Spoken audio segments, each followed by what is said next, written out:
జై హింద్ ఫ్రెండ్స్.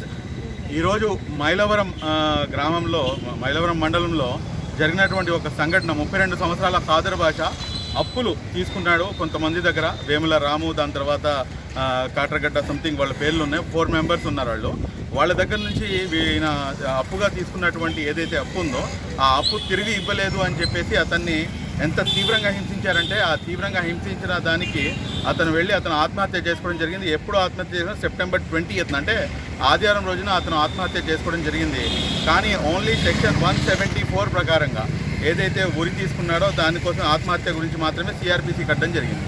కానీ వాస్తవానికి చూస్తే కనుక ఇక్కడ చాలా స్పష్టమైన రీతిలో ఈ వ్యక్తికి వీళ్ళు ఎంత హెరాస్మెంట్ చేశారు, దాని తర్వాత వీళ్ళు స్టేట్మెంట్ ఇచ్చినా కూడా కానీ కన్సర్న్ ఎస్ఐ గారు రాంబాబు గారు ఎటువంటి యాక్షన్ కూడా సరిగ్గా తీసుకోకపోవడం వల్ల వీళ్ళు మైనార్టీ హక్కుల పరిరక్షణ సమితి మమ్మల్ని ఆశ్రయించడం జరిగింది.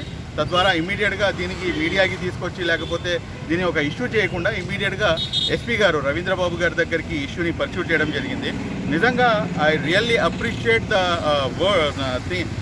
స్టెప్స్ విచ్ రవీంద్రబాబు గారు తీసుకున్న స్టెప్స్ ఏదైతే ఉన్నాయో really we hats off to him. నిజంగా ఈవినింగ్ 6 o'clockకి రమ్మన్నారు. ఇది 6 o'clock కల్లా ఆయన 6:30 అయింది. వీళ్ళు వెళ్ళేటప్పటికి ఇంటికి వెళ్ళిపోయినా కూడా కానీ ఇంటికి పిలిపించుకొని ఆయన స్పష్టంగా వీళ్ళతో మాట్లాడి ఇమీడియట్గా కన్సర్న్ స్టేషన్కి పంపించడం జరిగింది. ఈరోజు ఎవరైతే బాధితులు ఉన్నారో వాళ్ళతో పాటు ఇక్కడికి రావడం జరిగింది.